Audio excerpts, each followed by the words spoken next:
এই যে গেলা পুখুৰীৰ পুনি মিয়া এই ৰফিকুল ইছলাম চালা হাৰামজাদা তোক ক'ব বিচাৰিছোঁ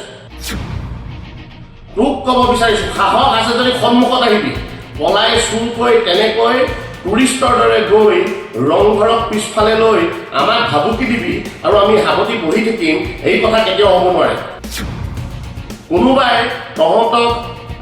বুকুত আপোন কৰি ল'ব আৰু কাৰোবাৰ ছত্ৰছায়াত তহঁতি এইদৰে আমাক ভাবুকি দিবি আমি সাৱতি বহি থাকিম ই হ'ব নোৱাৰে কোনোবাই আহোমৰ চেণ্টিমেণ্টত কণ্টেণ্ট বনাই ৰাজনীতি কৰিব আৰু কোনোবাই আমি সেই আহোমকে বাহ দি থাকিম ই কেতিয়াও হ'ব নোৱাৰে কিছু সময়ৰ আগতে আমি সামাজিক মাধ্যমত এটা ভিডিঅ' দেখিবলৈ পালোঁ ৰফিকুল ইছলাম নামৰ এটা মিয়াই শিৱসাগৰত গৈ অসম তথা অসমীয়া জাতিৰ হৃদপিণ্ড এছিয়া মহাদেশৰ প্ৰথম পেভিলিয়ন ৰংঘৰৰ বাকৰিত গৈ অসমীয়া জাতিক চেলেঞ্জ কৰিছে এই যে গেলা পুখুৰীৰ পুনি মিয়া এই ৰফিকুল ইছলাম চালা হাৰামজাদা তোক ক'ব বিচাৰিছোঁ সাহস আছে যদি সন্মুখত আহিবি পলাই চুৰকৈ তেনেকৈ টুৰিষ্টৰ দৰে গৈ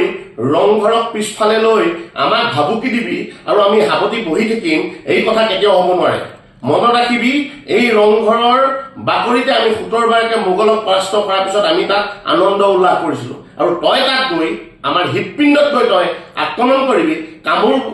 বহাবলৈ চেষ্টা কৰিবি তোক আমি ক্ষমা কৰি দিম এয়া কেতিয়াও হ'ব নোৱাৰে অসমৰ মাননীয় মুখ্যমন্ত্ৰী ডাঙৰীয়াক আমি আহ্বান জনাইছোঁ অসমৰ পুলিচক আমি আহ্বান জনাইছোঁ ডিজিপি ডাঙৰীয়াক আহ্বান জনাইছোঁ এই যে ৰফিকুল ইছলাম নামৰ এইটো যিটো হাৰামজাদা এইটো গেলা পুখুৰীৰ যিটো পুনি এইটো অতি শীঘ্ৰে কৰায়ত্ব কৰক দেহত তেজৰ পিৰপিৰণি উঠিছে আমি ৰক্ত স্নান কৰিবলৈ কিন্তু সাজু হৈছোঁ আমি হেনদাঙক ৰক্ত স্নান কৰাবলৈ আমি সাজু হৈছোঁ তহঁতৰ দৰে মিয়াবিলাকৰ কাৰণে আজি আমাৰ মাজত সম্প্ৰীতি নাইকিয়া হৈছে কোনোবাই তহঁতক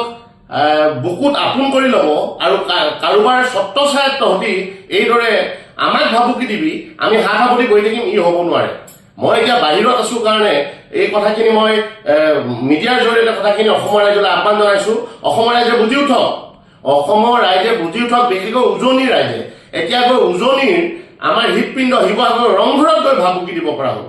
নামনি শেষ মধ্য অসম শেষ এতিয়া উজনি অসমৰ হৃদপিণ্ডত গৈ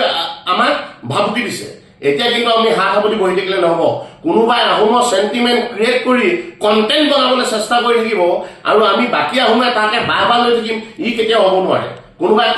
আহোমৰ চেণ্টিমেণ্টত কণ্টেণ্ট বনাই ৰাজনীতি কৰিব আৰু কোনোবাই আমি সেই আহোমকে বাহ দি থাকিম ই কেতিয়াও হ'ব নোৱাৰে গতিকে সকলোকে আহ্বান জনাইছোঁ সময় থাকোঁতে সকলোৱে সাজু হওক আৰু এই ধৰণৰ হাৰামজাদা মিয়াবিলাকক সকলোৱে চিনি থওক আৰু